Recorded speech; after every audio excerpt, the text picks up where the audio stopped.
Viewers, welcome back to our channel mums daily. ഇന്ന് ഞാൻ വന്നിരിക്കുന്നത് ഒരു 4 മണി പലഹാരമായിട്ടാണ്.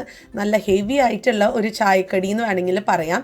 നമ്മളിത് ബ്രെഡും മുട്ടയൊക്കെ വെച്ചിട്ട് നല്ലൊരു എരിയനായിട്ടുള്ള ഒരു 4 മണി പലഹാരമാണ് ഉണ്ടാക്കാൻ പോകുന്നത്.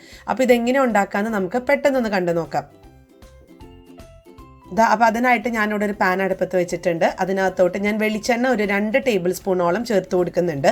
അപ്പോൾ ഈ വെളിച്ചെണ്ണ ഒന്ന് ചൂടായി വരുമ്പോഴത്തേക്കും ഇതിനകത്തോട്ടൊരു 3 പച്ചമുളക് നടുവേ കീറിയത് ചേർത്ത് കൊടുക്കുന്നുണ്ട്. പിന്നെ അല്പം കറിവേപ്പില നമുക്കൊന്ന് കീറിയിട്ടൊന്ന് ചേർത്ത് കൊടുക്കാം. ഈ 2 കാര്യങ്ങളാണ് ഞാൻ ആദ്യം ചേർത്ത് കൊടുക്കുന്നത്. അപ്പോൾ അതിൻ്റെ ഒരു പച്ചമണം മാറിക്കഴിഞ്ഞ ഉടനെ തന്നെ നമുക്കിതിനകത്ത് സവോള ചേർക്കണം. ഞാനിവിടെ 2 സവോളയാണ് അരിഞ്ഞിട്ടുള്ളത്. ഞാനപ്പോൾ ഇത് ചെറുതായിട്ടാണ് അരിഞ്ഞിട്ടുള്ളത്.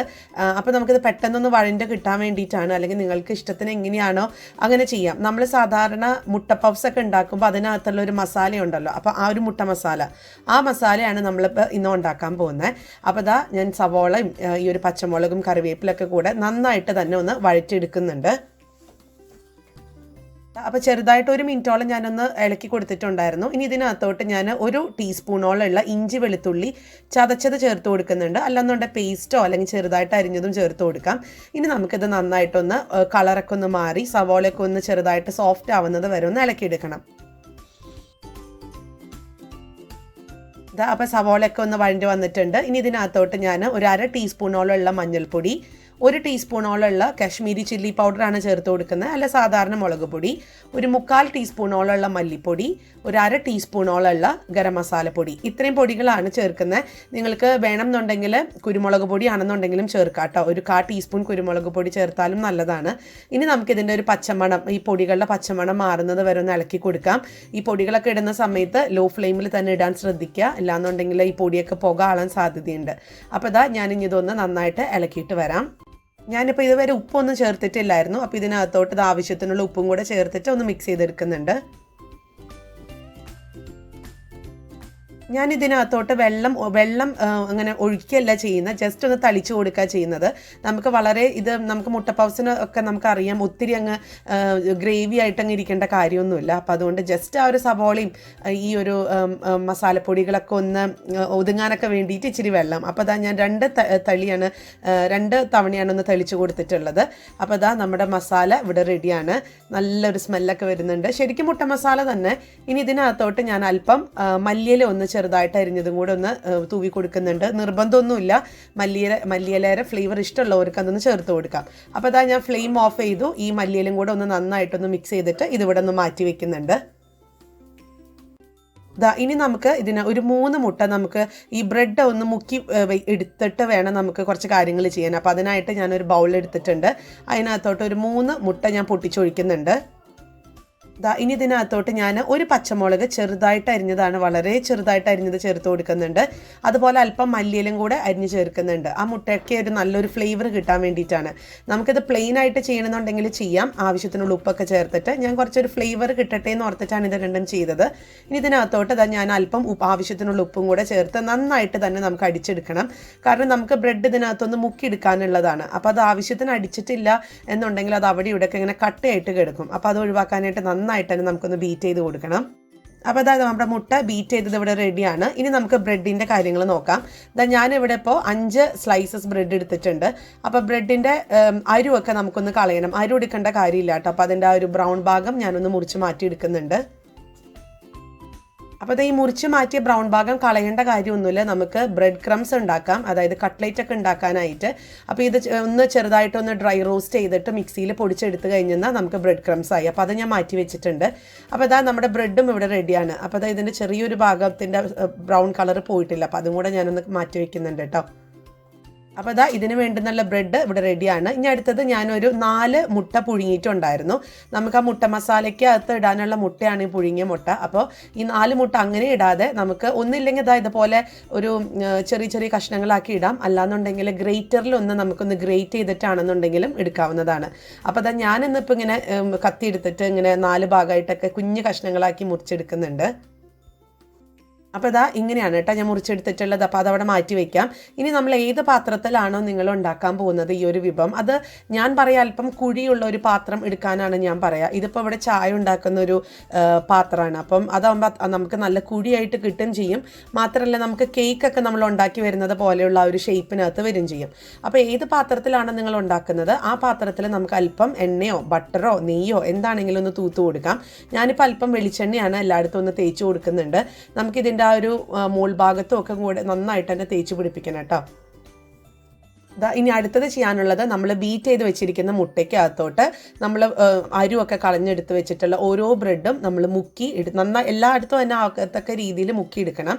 എന്നിട്ട് നമ്മൾ ഈ പാത്രത്തിനകത്ത് ഒന്ന് സെറ്റ് ചെയ്ത് വെക്കുകയാണ് ചെയ്യുന്നത്. വെക്കുന്ന സമയത്ത് ശ്രദ്ധിക്കുക, 2 ബ്രെഡുകളും അങ്ങോട്ടും ഇങ്ങോട്ടും മുട്ടി തന്നെ ഇരിക്കണം. എങ്കിലാണ് നമ്മളിത് ഇത് നമ്മളായി കഴിയുമ്പോഴത്തേക്കും തിരിച്ചിടുമ്പോൾ നല്ല ഒട്ടും പൊട്ടിപ്പോരാതെയും വിട്ടു പോരാതെയൊക്കെ കിട്ടത്തുള്ളൂ. അപ്പോൾ അത് വെക്കുമ്പോൾ എപ്പോഴും ഈ ഒരു ബ്രെഡ് വെക്കുമ്പോൾ നമുക്ക് കുറച്ച് ഭാഗം മേലോട്ട് പൊന്തിയിരിക്കുന്ന രീതിയിൽ വേണം വെക്കാനായിട്ട്.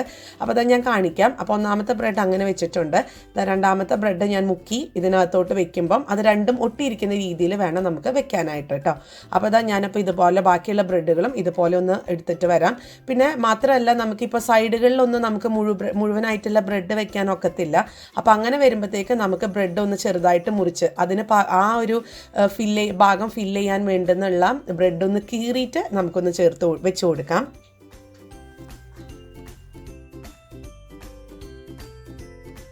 അപ്പോൾ ഞാനിവിടെ ആ ഒരു ബ്രെഡുകളൊക്കെ ഒന്ന് വെച്ചിട്ടുണ്ട്. ഇനിയിപ്പോൾ ഇതിനകത്തോട്ട് നമ്മൾ തയ്യാറാക്കി വെച്ചിരിക്കുന്ന മുട്ടയുടെ മസാല ഒന്ന് നമുക്ക് ചേർത്ത് കൊടുക്കണം. അപ്പോൾ അത് നമുക്ക് മുഴുവനോടെ കൂടെ തന്നെ ചേർക്കാം. അപ്പോൾ ഞാൻ ഈ 5 സ്ലൈസാണ് ആദ്യം എടുത്തത്. അപ്പോൾ പക്ഷെ നമുക്കത് പോരാന്ന് തോന്നി, കാരണം പോരായിക വന്നു. കാരണം നമ്മുടെ പാത്രം ഞാൻ വിചാരിച്ചേക്കാളും വലിപ്പം ഉണ്ടായിരുന്നു, കുഴി ഉണ്ടായിരുന്നു പാത്രത്തിന്. അപ്പോൾ അത് തികഞ്ഞിട്ടില്ല. അപ്പോൾ ഞാൻ അടുത്ത ഒരു 3 കഷ്ണം അല്ലെങ്കിൽ 4 കഷ്ണം കൂടെ ബ്രെഡ് എടുത്തിട്ട് ഇതുപോലെ തന്നെ സൈഡൊക്കെ മുറിച്ചെടുത്ത് ഞാനിതിൻ്റെ മേലൊന്ന് വെച്ച് കൊടുക്കുന്നുണ്ട്. അപ്പോൾ അതിന് മുന്നേ നമ്മൾ ഈ മുട്ടയുടെ മസാല ഇട്ടതിന് ശേഷം നമ്മൾ പുഴുങ്ങിയിട്ടുള്ള മുട്ടയും കൂടെ നമ്മൾ ഇതിൻ്റെ മേലൊന്ന് വെച്ച് കൊടുക്കുകയാണ്. ഞാൻ പറഞ്ഞ പോലെ ഇതുപോലെ വലുതാക്കി എടുക്കണമെന്നൊന്നുമില്ല. നിങ്ങൾക്ക് ഇനി ഒരു ഗ്രേറ്റ് ചെയ്തിട്ട് എടുക്കുകയാണെന്നുണ്ടെങ്കിൽ അങ്ങനെയും ആണെങ്കിൽ ചെയ്യാം കേട്ടോ. അപ്പോൾ ഞാൻ മുട്ടയ്ക്കൊന്ന് വെച്ചിട്ട് വരാം. അപ്പോൾ മുട്ടയൊക്കെ വെച്ചിട്ടുണ്ട്. ഇനി നമുക്ക് ഇത് മൂടി വെക്കുന്ന രീതിയിൽ നമ്മളിത് വീണ്ടും ബ്രെഡ് എടുത്ത് ഈ ഒരു മുട്ടയുടെ മിക്സിൽ മുക്കിയിട്ട് വീണ്ടും നമ്മളിതൊന്ന് കവർ ചെയ്ത് വെക്കുകയാണ് ചെയ്യുന്നത്. അപ്പോൾ ഞാനിവിടെ ബ്രെഡ് മേലൊക്കെ വെച്ചിട്ട് ഒന്ന് മൂടിയൊക്കെ വെച്ചിട്ടുണ്ട്. ഇനി നമുക്ക് ബാക്കി വരുന്ന മുട്ട ഇതേപോലെ നമുക്ക് ഇതിൻ്റെ മേലൊന്ന് ഒഴിച്ചു കൊടുക്കേണ്ടതുണ്ട്. അപ്പോൾ ഒഴിച്ചു കൊടുക്കുന്ന സമയത്ത് നമുക്കൊരു സ്പൂൺ വെച്ചിട്ട് എല്ലായിടത്തും ആകത്തക്ക രീതിയിൽ തന്നെ ഒന്ന് സ്പ്രെഡ് ചെയ്ത് കൊടുക്കണം കേട്ടോ. അല്ലാന്നുണ്ടെങ്കിൽ അതൊരു വശത്ത് മാത്രം അതിങ്ങനെ കട്ട പിടിച്ചിരിക്കും. അപ്പോൾ അതുകൊണ്ട് ഇതേപോലെ എല്ലായിടത്തും ഒന്ന് നമ്മളൊന്ന് പരത്തി കൊടുക്കുക. അപ്പോൾ മുട്ട എപ്പോഴും ഇനിയിപ്പോൾ മുട്ട നിങ്ങൾ മുക്കി കഴിഞ്ഞിട്ട് ഇച്ചിരി ബാക്കിയൊന്നും വന്നില്ല എന്നുണ്ടെങ്കിൽ തന്നെയും ഒരു മുട്ട എക്സ്ട്രാ എടുത്തിട്ട് നമുക്കൊന്ന് ബീറ്റ് ചെയ്ത് ഇതുപോലെ ഒരു ചെറിയ ഒരു 1/2 ടീസ്പൂണോളം പച്ചമുളകും അതുപോലെ ഈ ഒരു മല്ലിയിലും കൂടെ ഇട്ട് നമുക്കൊന്ന് ബീറ്റ് ചെയ്ത് ഒഴിച്ചെന്നാലും നല്ല ഭംഗിയായിരിക്കും. മുട്ട ഒഴിച്ചാലാണ് കാണാനൊക്കെ ഒരു ഭംഗി വരിക. അപ്പോൾ നമുക്കിത് എങ്ങനെയാണ് കുക്ക് ചെയ്യാമെന്ന് നോക്കാം. അപ്പോൾ നമ്മൾ ആദ്യം കുക്ക് ചെയ്യുന്നത് എങ്ങനെയാണെന്ന് വെച്ചാൽ ഇതുപോലത്തെ ഒരു ഫ്രൈയിങ് പാൻ നമ്മൾ അടുപ്പത്ത് വെക്കുക. ഒരു പഴയ ഫ്രൈയിങ് പാൻ ആണെങ്കിൽ ആണ് ഏറ്റവും നല്ലത് കേട്ടോ. കാരണം അതാകുമ്പോൾ നമ്മളൊരു പാത്രം മേലെ കയറ്റി വെക്കുകയല്ലേ. പുതിയതൊക്കെ ആകുമ്പോഴത്തേക്കും നമുക്ക് പാത്രത്തിന് ദോഷമല്ലേ. അപ്പോൾ ആദ്യം ഈ ഒരു പാത്രം വെക്കുക. എന്നിട്ട് ഇതൊരു ഹൈ ഫ്ലെയിമിൽ നല്ല ചൂടാകുന്നത് വരെ നമുക്കിതൊന്ന് ചൂടാക്കണം. പാത്രം ചൂടാക്കിയതിന് ശേഷം അത് ഏറ്റവും ലോ ഫ്ലെയിമിലാക്കണം. അതിനുശേഷമാണ് നമ്മൾ ഈ ഒരു ബ്രെഡ് തയ്യാറാക്കി വെച്ചിട്ടുള്ള ഈ ഒരു പാത്രം വെക്കേണ്ടത്. അപ്പം എന്നിട്ട് ഇതൊന്ന് മൂടി വയ്ക്കുക. എപ്പോഴും നിങ്ങൾ ഇതുപോലത്തെ പാത്രം എടുക്കുമ്പോൾ മൂടിയുള്ള പാത്രം തന്നെ എടുക്കാൻ ശ്രദ്ധിക്കുക. നമുക്കിനി ഇതൊരു 20 മിനിറ്റ് മുതൽ ഒരു 30 മിനിറ്റ് വരെയൊക്കെയുള്ള സമയം വരെ ഒന്ന് വെയിറ്റ് ചെയ്യണം. അപ്പോൾ ഞാനൊരു 20 മിനിറ്റ് കഴിഞ്ഞപ്പോൾ തുറന്ന് നോക്കി. നമ്മുടെ മുട്ടയൊക്കെ നന്നായിട്ട് തന്നെ ആയിട്ടുണ്ട്. അപ്പം ഞാൻ നോക്കിക്കഴിഞ്ഞപ്പം ഇങ്ങനെ കാണുമ്പോൾ നമുക്ക് തോന്നും അത് മുട്ട ശരിക്കും ആയിട്ടില്ല എന്ന്. പക്ഷേ ഞാൻ തൊട്ട് നോക്കിക്കഴിഞ്ഞപ്പോൾ കറക്റ്റായി വന്നിട്ടുണ്ട്. അപ്പം ഞാൻ ഇനി എന്താ ചെയ്യാൻ പോകുന്നതെന്ന് വെച്ചാൽ വേറൊരു ഫ്രൈയിങ് പാൻ എടുത്തിട്ടുണ്ട്. ആ ഫ്രൈയിങ് പാനിൽ ഞാൻ ആവശ്യത്തിന് കുറച്ചൊരു എണ്ണ ഒന്ന് തൂവി കൊടുത്തതിന് ശേഷം നമ്മളെടുത്ത് വെച്ചിരിക്കുന്ന നമ്മൾ തയ്യാറായിട്ടുള്ള ആ ഒരു ബ്രെഡിൻ്റെ ആ ഒരു കേക്ക് അല്ലെങ്കിൽ ആ ഒരു പോള നമ്മൾ ഇതിനകത്തോട്ട് ഒന്ന് തിരിച്ചിട്ട് കൊടുക്കുകയാണ് ചെയ്യുന്നത്. അപ്പോൾ നിങ്ങൾക്ക് കാണാം സൈഡൊക്കെ കണ്ടോ വളരെ പെട്ടെന്ന് തന്നെ വിട്ട് കിട്ടുന്നുണ്ട്. നമ്മൾ ആവശ്യത്തിനൊക്കെയുള്ള എണ്ണ അങ്ങനെ തൂത്ത് കൊടുത്തുകൊണ്ടാണ്. അപ്പോൾ കറക്റ്റ് 25 മിനിറ്റാണ് എനിക്ക് എടുത്തത് കേട്ടോ. അപ്പോൾ ഞാനൊന്ന് തിരിച്ചിടുന്നുണ്ട്. ഇതാ നോക്കിക്കാൻ നല്ല പെർഫെക്റ്റ് ആയിട്ട് വന്നിട്ടുണ്ട്, ഒട്ടും തന്നെ കരിഞ്ഞിട്ടോ ഒന്നുമില്ല. അത് നമ്മൾ ആ പാത്രം ആദ്യം വെക്കുന്ന ആ ഒരു അടിയിൽ നമ്മൾ വെക്കുന്ന പാത്രത്തിൻ്റെ ആ ഒരു കറക്റ്റായിട്ട് വെച്ചാൽ നിങ്ങൾക്ക് നല്ല പെർഫെക്റ്റ് ആയിട്ട് തന്നെ കിട്ടും കേട്ടോ. അതുകൊണ്ടാണ് ഞാൻ പറഞ്ഞത് നല്ല ഹൈ ഫ്ലെയിമിൽ ഇട്ടിട്ട് ആ പാത്രം ചൂടാവുന്നത് വരെ ഒന്ന് ഇട്ടതിന് ശേഷം നമുക്ക് ലോ ഫ്ലെയിമിലിട്ട് വെച്ചാൽ മതിയാവും. അപ്പോൾ ഇതാ ഇതൊരു 1 മിനിറ്റ് വേണ്ട, 1 മിനിറ്റിന് തൊട്ട് താഴെയുള്ള രീതിയിൽ ഒരു ലോ ഫ്ലെയിമിൽ വെച്ച് നമുക്കിതൊന്ന് ആ ഒരു വെന്തിട്ടില്ല എന്ന് തോന്നുന്ന ഭാഗം നമുക്കൊന്ന് വെച്ച് കൊടുക്കാം, ഒരു ഉറപ്പിന് വേണ്ടിയിട്ട്. പക്ഷെ അതായിട്ടുണ്ടെന്ന് എനിക്ക് ഉറപ്പായിരുന്നു. പിന്നെ ഞാനിപ്പോൾ ഇത് നല്ലൊരു മുരിഞ്ഞ് കിട്ടാൻ വേണ്ടിയിട്ട് അങ്ങനെ ചെയ്തെന്നേ ഉള്ളൂ. അപ്പോൾ ഞാനിതൊരു പാത്രത്തിനകത്തോട്ടൊന്ന് മാറ്റി വെക്കുന്നുണ്ട്. നമുക്ക് നല്ല പെർഫെക്റ്റ് ആയിട്ട് തന്നെ നമുക്ക് കിട്ടിയിട്ടുണ്ട്. ഇതിനെ നമുക്ക് മുട്ട പഫ്സ് പോളാന്നോ അല്ലെങ്കിൽ ബ്രെഡ് പോളാന്നോ ഒക്കെ പറയാം. നമുക്ക് ഇപ്പം എന്നും ഈ ഒരു മുട്ട പഫ്സ് മേടിക്കേണ്ട കാര്യമൊന്നുമില്ല. നമ്മുടെ വീട്ടിൽ ബ്രെഡും മുട്ടയും സബോളയൊക്കെ ഉണ്ടെന്നുണ്ടെങ്കിൽ നിമിഷ നേരം കൊണ്ട് ഉണ്ടാക്കിയെടുക്കാൻ പറ്റുന്ന, കുഞ്ഞുങ്ങൾക്കൊക്കെ തീർച്ചയായിട്ടും ഇഷ്ടപ്പെടുന്ന, വലിയവർക്കും അതുപോലെ തന്നെ ഇഷ്ടപ്പെടുന്ന ഒരു പോളയാണിത്. അപ്പോൾ നിങ്ങൾക്ക് കാണാം നമ്മൾ ബ്രെഡെല്ലാം ഒരുപോലെ വെച്ചതുകൊണ്ടാണ്, എന്താ പറയുക, മുട്ടി വെച്ചതുകൊണ്ടാണ് നമുക്ക് നല്ല പെർഫെക്റ്റ് ആയിട്ട് അടർന്ന് പോവാതൊക്കെ കിട്ടിയിട്ടുള്ളത് കേട്ടോ. അപ്പോൾ ഞാനതൊന്ന് മുറിച്ച് കാണിക്കാം. നമ്മുടെ അടിപൊളി പോള ഇവിടെ റെഡിയാണ്. ഇത് നല്ല ടേസ്റ്റാണ്, സൂപ്പർ ടേസ്റ്റാണ്. നിങ്ങൾ ഒരു തവണ ഒന്ന് ട്രൈ ചെയ്ത് നോക്കുക. നമ്മുടെ വീട്ടിലൊക്കെ എപ്പോഴും ഇൻഗ്രീഡിയൻസ് വെച്ചിട്ടാണ് ഇത് ഉണ്ടാക്കുന്നത്. കണ്ടോ, ഉള്ളൊക്കെ നല്ല മസാലയൊക്കെ ആയിട്ട്. നിങ്ങൾ ട്രൈ ചെയ്ത് നോക്കിയിട്ട് എങ്ങനെ ഉണ്ടായിരുന്നു എന്നുള്ളത് കമൻറ്റ് ബോക്സിൽ അറിയിക്കുക. അതുപോലെ തന്നെ നമ്മുടെ ഈ ചാനൽ നിങ്ങൾ ആദ്യമായിട്ടാണ് കാണുന്നതെങ്കിൽ സബ്സ്ക്രൈബ് ചെയ്യാനും മറക്കരുത് കേട്ടോ. അപ്പോൾ അടുത്തൊരു വീഡിയോ ആയിട്ട് നമുക്ക് ഉടനെ കാണാം. അൻറ്റിൽ ദെൻ ബൈ.